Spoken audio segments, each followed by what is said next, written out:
بسم اللہ الرحمن الرحیم ومن اظلم ممن منع مساجد اللہ ان یذکر فیہا اسمہ وسعی فی خرابہا صدق اللہ العظیم۔ آج بڑے دکھ کے ساتھ اس مقام پر ہم کھڑے ہیں جہاں کل اس وقت جامع مسجد مدنی جو پاکستان بننے سے پہلے سے یہاں موجود تھی، اور یہ مسجد محکمہ اوقاف کی سرکاری مسجد تھی، قانونی مسجد تھی، اور یہ مسجد سن 1980 میں یہ مسجد جو ہے وہ سن 1980 میں جنرل ضیاء الحق شہید نے تعمیر کروائی تھی، اور اس وقت سے لے کر آج تک یہاں پر محکمہ اوقاف کے سرکاری خطیب رہے ہیں، اور کل تک یہ مسجد یہاں قائم تھی۔ اور آج یہ ظلم کی انتہا ہے، یہ ظلم اور یہ بربریت، یہ انتہائی سفاکیت، یہ فیض آباد سے لے کر یہ ڈوگری چوک تک جتنے بھی یہاں پر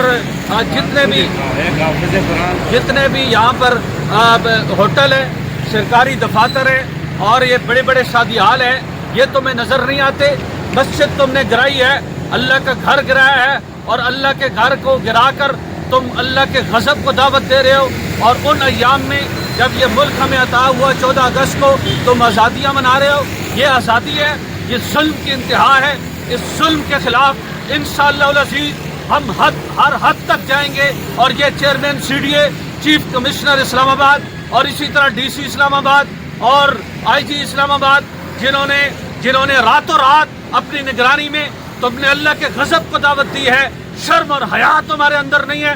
تم نے اس مسجد کی جگہ کو شہید کرنے کے بعد یہاں پر پودے لگائے ہیں، ظلم کی انتہا ہے۔ ہم ان پودوں کو کاٹ کر پھینکتے ہیں، اور ہم اس مسجد کو انشاءاللہ العزیز اپنی جگہ پر قائم کر کے دکھائیں گے، اور تمہیں بتائیں گے کہ یہ مسجد کیسے تم نے گرائی ہے۔ یہ سارے پودے یہاں سے اکھاڑیں گے، ظلم کی انتہا ہے۔ پوری قوم کو اس ظلم پر سراپا احتجاج بن کے باہر نکلنا چاہیے۔